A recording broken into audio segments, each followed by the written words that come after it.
Fala, meu povo, a paz do Senhor Jesus. Eu sou a pastora Camila Barros. Eu estou muito feliz de te receber e caminhar junto com você dentro dessa semana no nosso movimento Chamados à Excelência. Quero que você seja muito bem-vinda e muito bem-vindo. Nós estamos aqui hoje vivenciando a nossa segunda aula.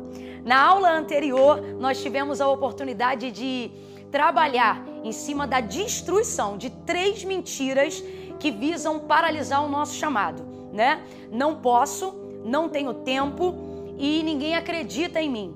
E dentro da lista de tarefas que a gente trabalhou, uma delas foi aplicar o método VF, que foi ver e fazer. Fazer o quê?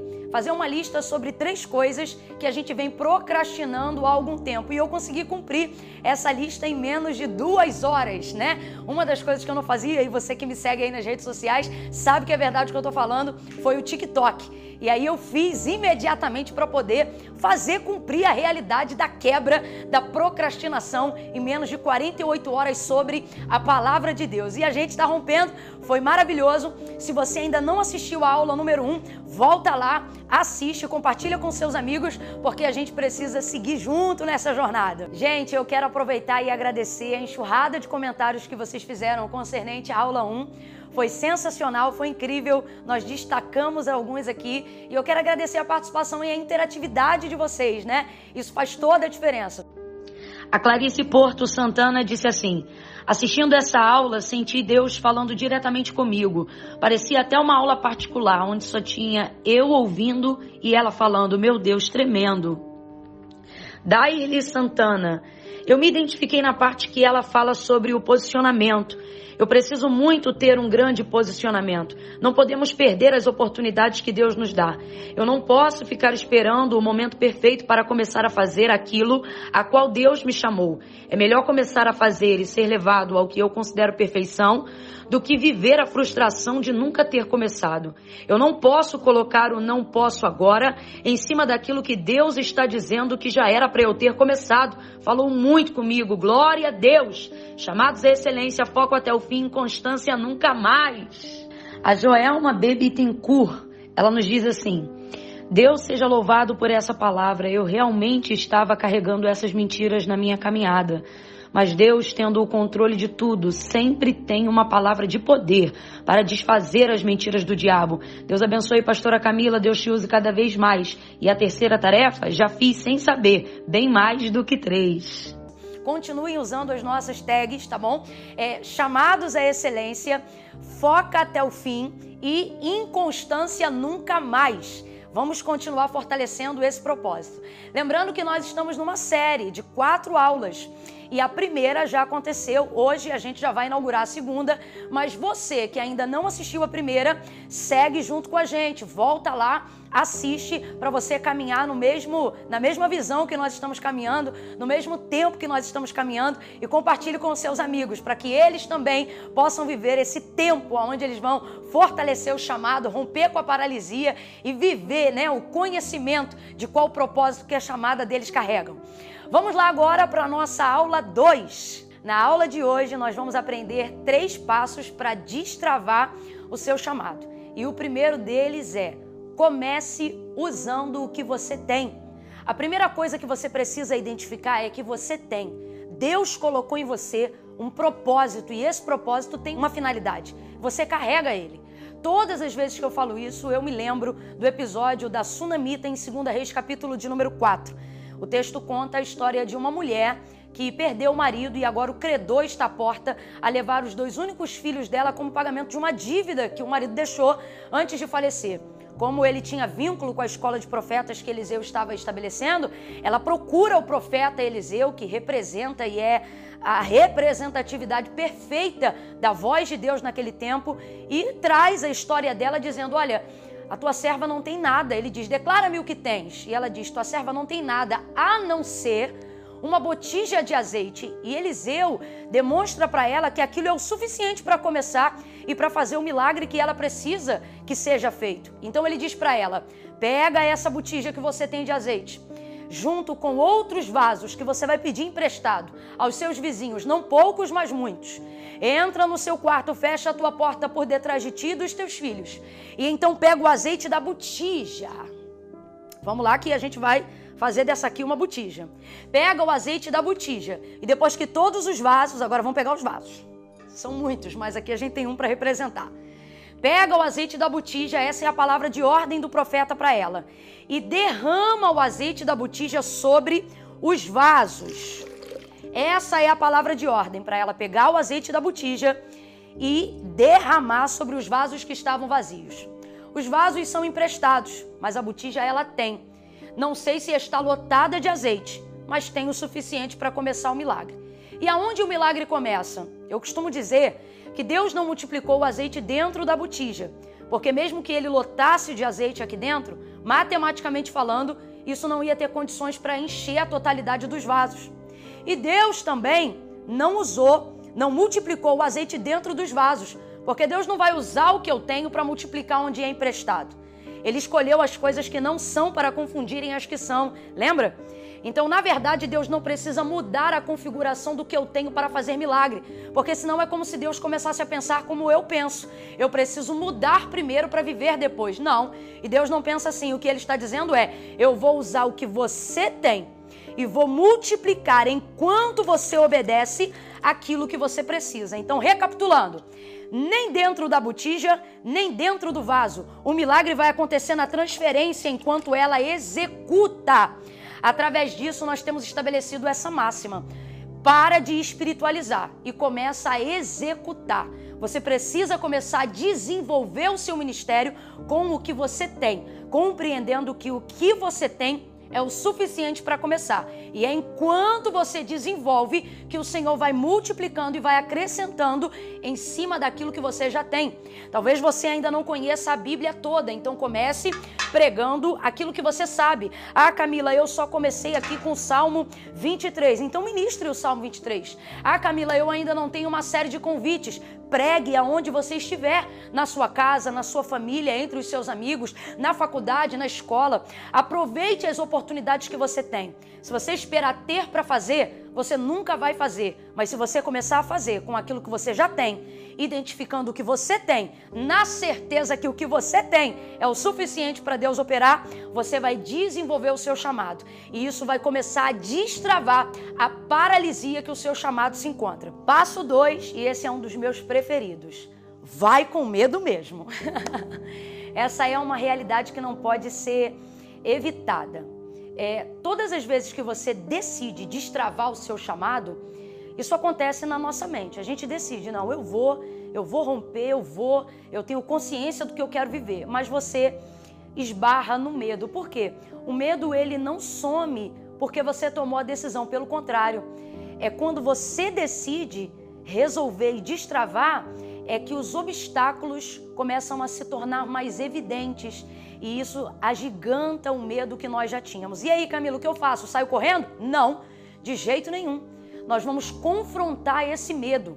Nós vamos contra-atacar esse medo. E, Camila, como é que nós fazemos isso? Administrando e indo com medo mesmo. Ah, Camila, mas fazer uma coisa com medo não é boa. De fato, não é boa. Mas a única maneira de começar a vencê-lo é confrontando o medo. É indo de encontro a ele e mostrando que nós estamos decididos ou a passar por cima dele, ou que venha seguido dele, mas que nós não vamos deixar de fazer o nosso percurso por causa dele.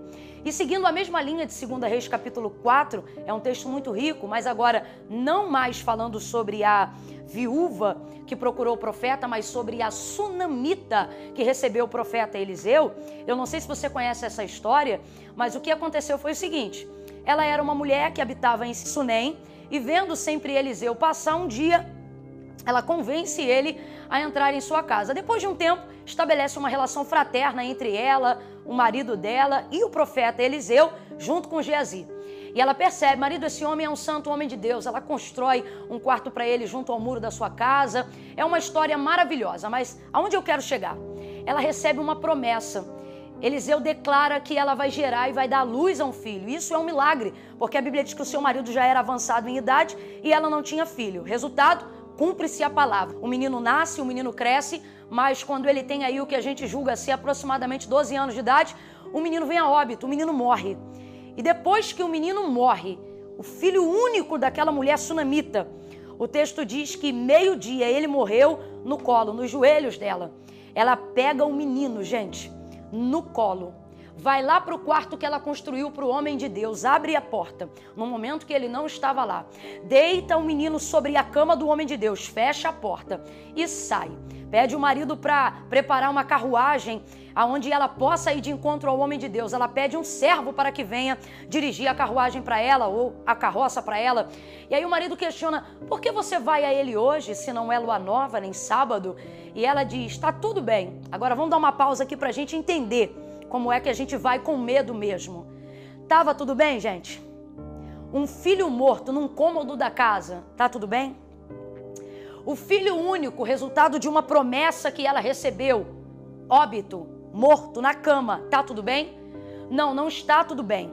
Mas sabendo quem era o profeta e sabendo aonde ele estava, ela vai ao encontro dele porque ela sabia o que ele podia fazer. Dentro disso, ela consegue administrar o desespero que ela está sentindo. Gente, é filho único, presta atenção. Se essa mulher se rasgasse e fosse para o meio da rua, gritar, pedir socorro, ajuda, sabe, se vestir de pano de saco, trazer cinza sobre a cabeça, nós a compreenderíamos. E quem é que reagiria de maneira contra a uma mãe que acabara de perder o seu filho? Mas olha o nível de administração dessa mulher. Você acha que ela não está com medo? Ela está com medo. Você acha que ela não está desesperada? Ela está desesperada. Só que se ela expõe isso dessa maneira, a coisa poderia tomar um rumo que ela não poderia mais ter controle. Como o filho é dela, ela também controla e administra o medo daquela situação. Ela vai de encontro ao profeta no Carmelo. Ela albarda a jumenta e ela segue. Ela encontra ele, traz o profeta para dentro da casa dela. E o profeta ressuscita o menino. Agora, pare para analisar por 2 minutos. E pense, se ela só fica desesperada, se ela só se torna refém do medo, ela jamais haveria vivido o privilégio da ressurreição do filho dela, mas ela administra aquele medo. E essa é a orientação de Deus para que a gente possa destravar nesse segundo passo a nossa chamada. Ir com medo não significa não fazer direito, significa fazer do jeito que dá para fazer. E essa é a proposta do Senhor.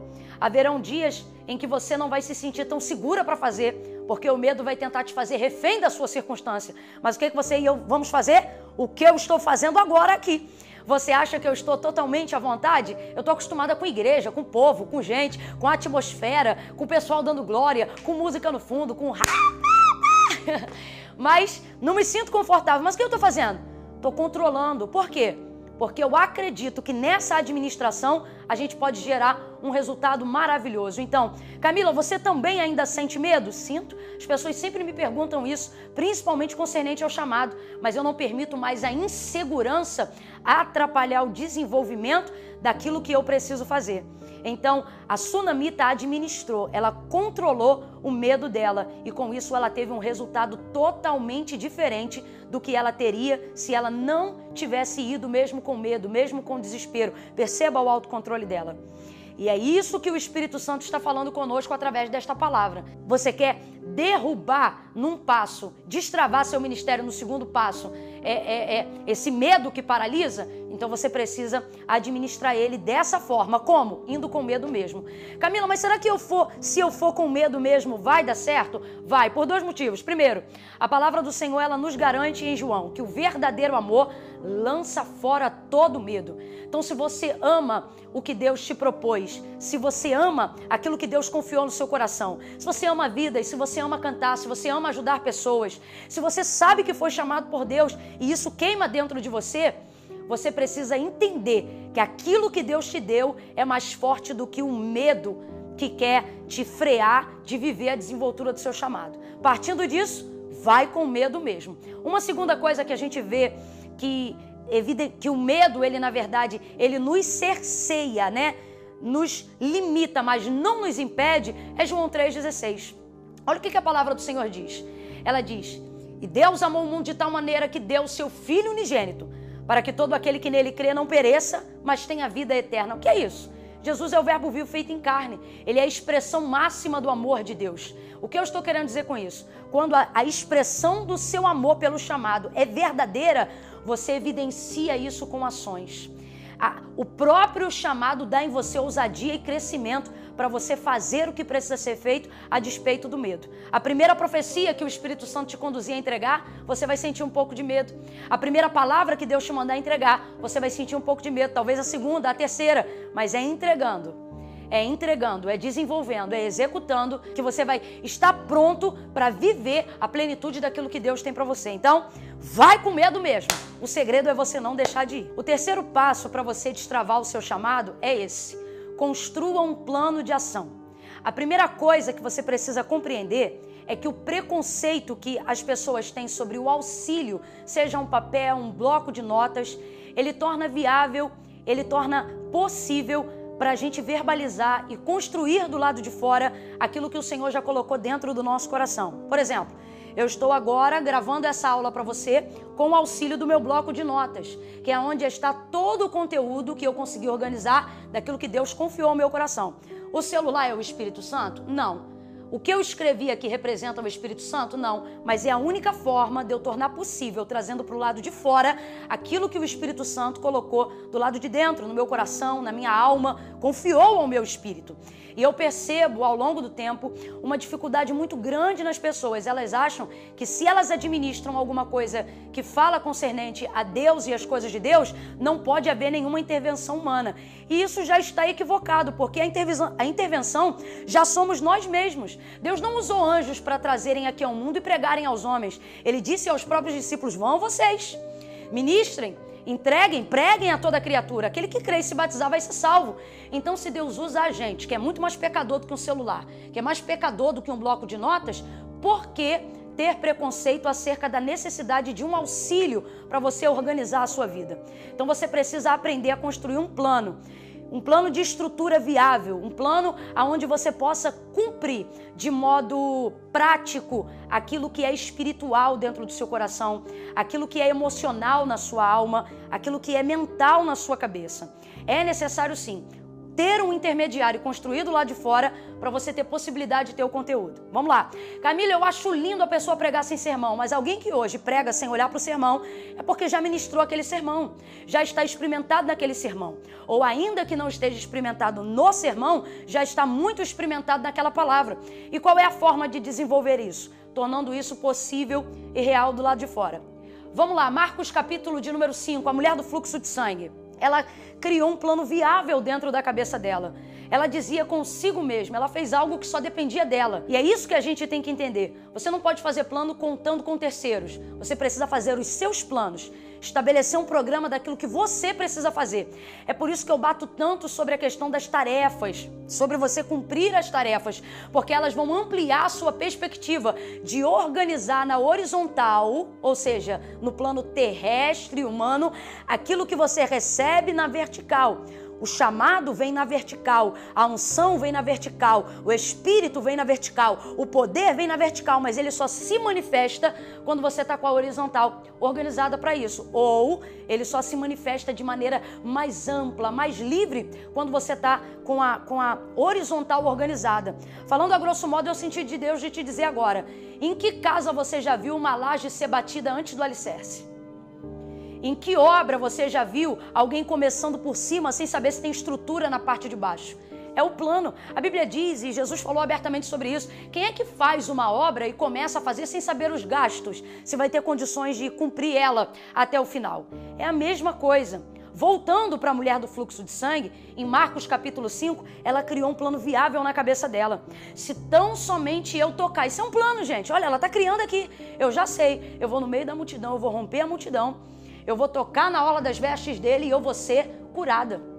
E foi o que ela fez. Ela saiu de casa projetando na mente dela de maneira organizacional aquilo que ela iria manifestar do lado de fora. E hoje nós estamos vivendo esse tempo, onde nós precisamos, a fim de cumprir, de executar as ações que Deus confiou ao nosso coração, planejar do lado de dentro, seja num bloco de notas, num caderno de tarefas, numa agenda, aquilo que a gente vai fazer do lado de fora. Por que muitos devocionais, campanhas e propósitos começam, mas não terminam? Porque você começa no gás, você começa na efusão, você começa na unção, você começa no propósito. Daqui a pouco arrefece. Sabe por quê? Porque dentro do movimento você não desenvolveu um plano para você conseguir ir até o final. E não adianta, a emoção é bom para começar, mas ela não tem gás o suficiente para te levar para o destino final. Então, o terceiro passo para destravar o seu chamado é exatamente esse. Você precisa aprender a desenvolver o plano. A mulher do fluxo de sangue, ela fez uma coisa sensacional. O texto diz que ela foi lá, tocou e imediatamente, na hora, sentiu estancar no corpo a hemorragia e ela foi curada daquele flagelo. Todas as vezes que eu falo isso, me vem de modo muito reflexivo o seguinte entendimento. Ela foi lá e pegou o que queria, sem pedir, porque ela não fez uma oração específica. Ela pegou o que ela queria, sem pedir, baseado num plano de fé, que ela já havia organizado na mente dela, e executou. Ela pegou o que queria sem pedir e não foi roubo. Entende isso? Eu vou repetir. Ela pegou o que queria sem pedir e não foi roubo. Ela não disse, Jesus me cura. Ela criou um plano e foi lá. E quando eu vejo isso, eu digo, Jesus, como é que a gente faz um monte de coisa e às vezes não consegue? E ela foi lá, executou o plano e recebeu o que queria. E aí o Senhor fala ao meu coração, ela pegou o que ela queria porque ela não gastou tempo pedindo autorização para usar aquilo que ela sabia que era dela. Ela tinha um plano e esse plano era de fé. E a ação dela tornou possível a realização do milagre dela enquanto ela executava aquele plano. Deus está dizendo isso para nós hoje nesse terceiro passo. Você precisa aprender a desenvolver um plano. O plano dessa mulher do fluxo de sangue, ele foi tão bom, tão bom, tão bom, que eu não sei se você já parou para pensar. O texto traz uma narrativa em João acerca dela, até o dia em que ela decidiu fazer isso, que na verdade aquela multidão de Marcos 5 está apertando Jesus, porque até o dia em que essa mulher decidiu que ela ia tocar, as pessoas só acreditavam que poderiam ser curadas se por Jesus fossem tocadas, porque a fama dele e a fama que percorria de como ele fazia milagres era essa. E a todos quanto ele tocava, estes quem? Que ele tocava, estes eram curados. Por isso aquela multidão aperta Jesus de todas as formas, porque eles estabeleceram esse método de ação. O método é esse, eu só posso ser curado se por Jesus eu for tocado, porque ele só vai curar aquele que ele tocar. Isso na verdade não era uma máxima, simplesmente era a manifestação de Jesus operando milagres quando ele tocava, mas não determinava que era uma via de regra e os milagres poderiam acontecer só dessa forma. Agora, depois que a mulher do fluxo de sangue, uma vez que era uma mulher imunda, e Jesus jamais iria descumprir a lei dentro dessa temática, na cabeça dela, para tocar nela, para ser curada, uma vez que ela era imunda por causa da enfermidade do sangue, ela não foi para casa e desistiu, ela elaborou um plano dentro das possibilidades dela. É por isso que eu falo sobre um plano viável, sobre um plano possível. O plano que eu tracei para mim, nem sempre às vezes é o plano que vai funcionar para você, porque ele precisa se adequar à sua realidade. É isso que eu falo sobre um plano viável. Ela, uma vez que não podia ficar no meio da multidão e se apertar para insistir com ele para ser tocada, criou um método novo. Então, eu vou tocar e eu vou receber. E foi o que aconteceu. Agora, preste atenção. Depois desse período que ela tocou e recebeu, e esse milagre se tornou famoso e conhecido, aí vai acontecer algo extraordinário.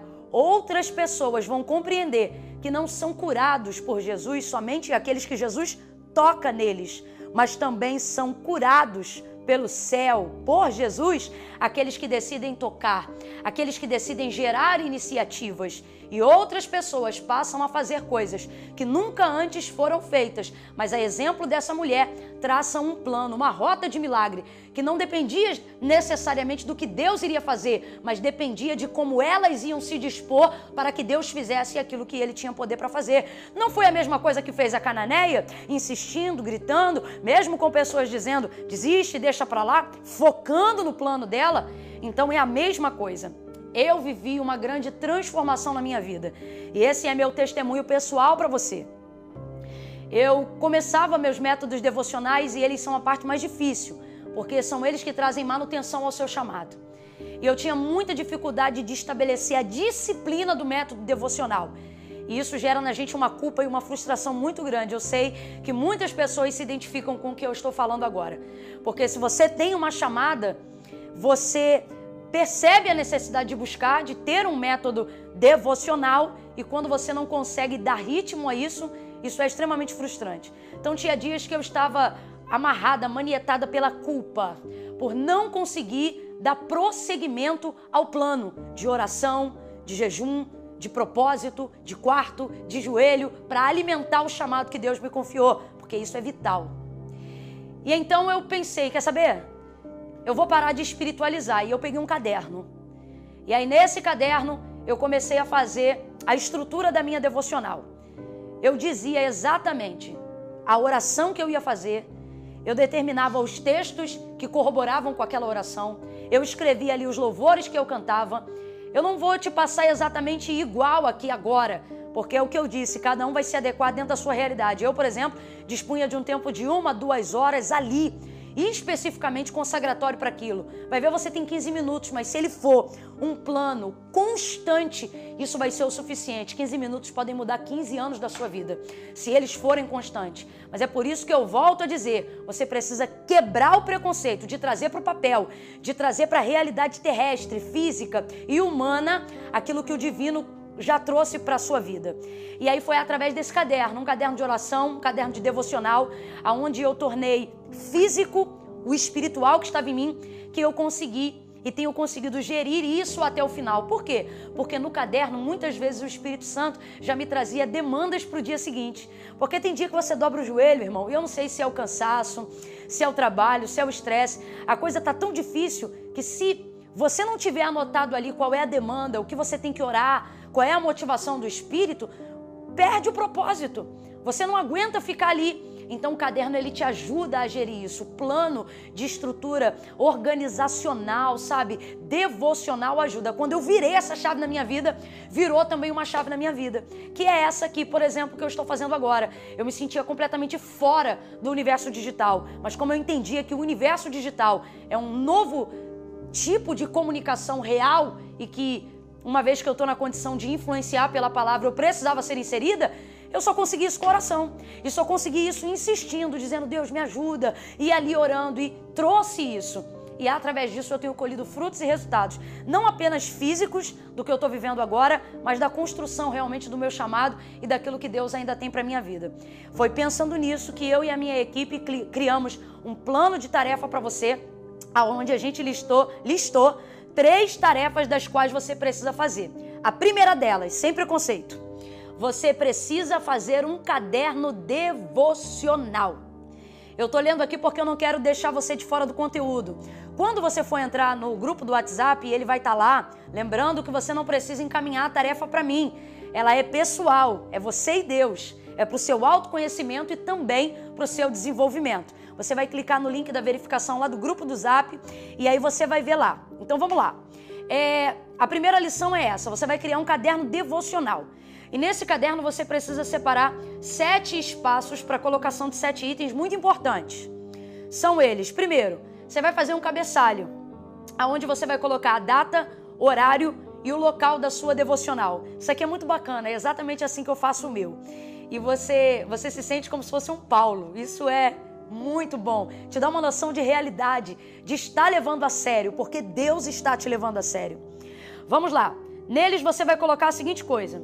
Motivos de oração. Você vai colocar ali quais são os motivos urgentes de oração. O seu coração está queimando. A sua demanda mais urgente agora é o quê? Não faça só o que você acha certo.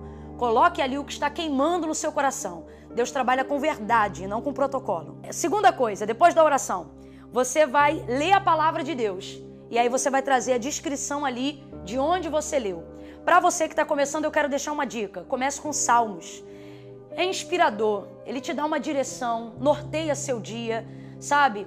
Te influencia a fazer uma oração com a ajuda do Espírito Santo mais eficiente, mais inspiradora. Fica a minha dica. Porém, pode ficar também naquilo que o Senhor te direcionar. Depois do período da oração e da leitura da palavra, eu levanto. E aí eu canto ali alguns hinos de louvores a Deus. Uma coisa importante na estrutura devocional é você planejar o tempo que você tem. muitas vezes eu me emociono e daqui a pouco vejo, passei da hora. Se eu passar da hora da devocional, como a minha vida é toda planejada, enrola outras coisas. E eu não posso fazer da minha experiência devocional traumatizante e nem mais pesada do que o meu dia pode suportar. Porque é nessa daí que depois você acaba colocando Deus no tempo da sobra.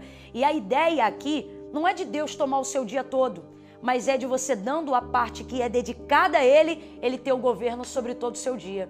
A verdade é que muitas vezes nós damos para Deus o tempo da sobra, o resto, e o que Deus está dizendo é: agende um horário comigo e seja fiel a esse horário. Então vamos lá, depois eu louvo, e é isso que vai entrar lá. No link, gente, lá na descrição vai estar tudo separado, bem bonitinho para você conseguir acompanhar, tá bom? E aí eu louvo, e depois eu tiro, numa explicação pessoal eu coloco no caderno. Como é que foi aquela experiência da devocional, no meu caso, daquela manhã para mim? O que eu extraí ali de lição? Teve alguma purgência, alguma coisa importante que o Espírito Santo alertou pessoalmente ao meu coração? Eu escrevo literalmente no caderno, do jeito que o Espírito Santo colocou para mim. E aí, por fim e por último, nota de rodapé, que é o quê? O horário que eu terminei. E aí eu vou lá e pontuo o horário que eu terminei. Fechou o planejamento. Então, essa é a primeira da lista de 3 tarefinhas que eu quero que você obedeça. Tarefa 2. Você precisa aprender a agendar os seus compromissos com você mesmo ou com você mesma. Quando a matéria-prima para Deus trabalhar é você, então você precisa estar inserido naquilo que você quer oferecer para Deus. E a maioria das vezes nós não conseguimos disponibilizar o tempo que temos para Deus porque nós não agendamos. Não é que a gente não agenda compromisso com Deus, a gente não agenda os nossos compromissos com a gente. E aí quando vê, Deus fica embolado na agenda do nosso tempo. Então na tarefa de número 2, você vai começar a aprender a agendar compromissos seus com você mesmo. Você vai organizar, vai estabelecer um plano de rotina e abaixa o preconceito à rotina, tá ok, gente? Teve um tempo aí, um movimento onde todo mundo queria novidade e a ideia era quebre a rotina, quebre a rotina, quebre a rotina, e tá todo mundo quebrado até hoje, porque na verdade um ser humano, para desenvolver uma vida equilibrada, ele não pode viver de novidade todo dia não, ele precisa estabelecer uma rotina. É o que eu sempre digo, sobrenatural quem faz é Deus. E para isso a gente precisa estar aqui, ó, com a horizontal arrumada. Então nessa segunda tarefa você vai aprender a ter um caderno de rotina. Como é que isso funciona? Você não pode deixar para escrever no dia dos compromissos o que você vai fazer. Você precisa estabelecer com no mínimo 24 horas de antecedência. No meu caso, eu acho muito bom com 24 horas de antecedência, porque dá tempo de eu me preparar e ainda fica fresco na minha memória para eu poder trabalhar em cima daquilo que eu quero fazer. Então é isso, na segunda tarefa você vai estabelecer um caderno de rotina onde você agenda os seus compromissos com você mesmo, para você organizar a sua vida, ou com você mesmo, né? Para organizar a sua vida. E aí você vai estabelecer isso com 24 horas de antecedência.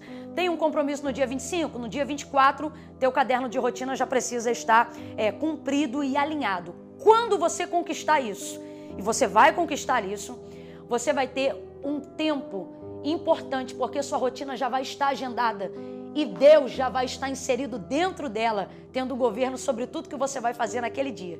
Se você agendar os seus compromissos com você, você vai ter tempo para viver os seus compromissos com Deus. No caderno de rotina você deixa de viver, aquele período de atribulação e aquela culpa de não conseguir ter o tempo com Deus, porque você para de dar para Ele o tempo da sobra e começa a incluir Ele na sua rotina e dá para Ele o tempo de qualidade que Ele merece e que você também precisa ter para gerar valor naquilo que você está fazendo. A nossa terceira e última tarefa, ela é extremamente simples, extremamente simples. Você precisa confrontar os seus medos. Eu quero que na disponibilidade, né, lembrando, vai estar lá na descrição do link do WhatsApp. E na terceira e última tarefa, eu preciso muito que você seja honesto e honesta consigo próprio. Você vai listar as áreas que você tem medo e que você sabe que precisa romper, mas pelo medo você não rompeu até hoje. Exemplos: orar por alguém, perguntar para alguém, posso orar por você? E vai começar a se desenrolar nisso. Você precisa estabelecer algumas metas. Então ali você vai colocar uma listinha de coisas que você vai se permitir a fazer com medo mesmo. Orar por alguém, pregar de Jesus em algum lugar, estabelecer naquela semana uma meta. Eu vou eu vou pregar para alguém, eu vou ganhar uma alma para Jesus essa semana. Eu não sei se vai ser sentado do lado do ônibus, no ônibus que eu pego, eu não sei se vai ser no meu local de trabalho. Você precisa ir com medo mesmo. E hoje vai esbarrar numa tarefa anterior. Eu não sei, eu acho que Jesus está me usando nesse curso para incentivar alguém, para ligar para alguém, para sair do desencalhamento.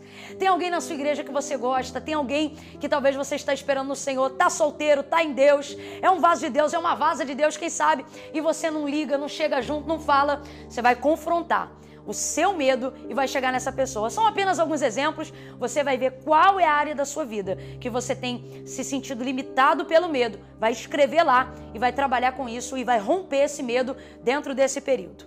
É isso, galera. Hoje a gente fica por aqui. Eu sei que você lembrou de alguém enquanto nós ministrávamos a aula de hoje. Compartilha com seus amigos, chama eles para estudarem com você. E se você ainda não observou a aula anterior, volta lá para a gente poder caminhar junto. Eu gostaria muito que vocês interagissem comigo e descrevessem lá nos comentários, primeiro, as nossas tags, chamados à excelência, foco até o fim, inconstância nunca mais. Vamos massificar isso, porque são palavras de ordem, palavras proféticas, palavras importantes, palavras que nos envolvem dentro desse movimento e desse propósito que o Senhor tem nos permitido caminhar a fim da gente ter mais clareza do propósito da nossa chamada. Por hoje a gente fica por aqui. Recapitulando, depois vai lá, vê o link das tarefas, pratica tudo, não esquece, é uma série de 4 aulas e a aula 3 está extraordinária. Na aula 3 eu vou começar a revelar um projeto novo, desafiador, algo que vocês já me pedem para fazer há muito tempo e chegou a hora da gente começar a fazer. Lembrando que vai ser profundo, vai ser extraordinário, porque a cada vez que a gente vai derrubando um muro, né, e construindo algo, a gente vai tendo liberdade para chegar mais perto do alvo e daquilo que Deus tem pra gente. Então eu te espero na próxima aula, comenta bastante, fica com a gente até o final, inconstância nunca mais. Você começou e vai terminar em nome de Jesus. Deus te abençoe, um beijo, até lá!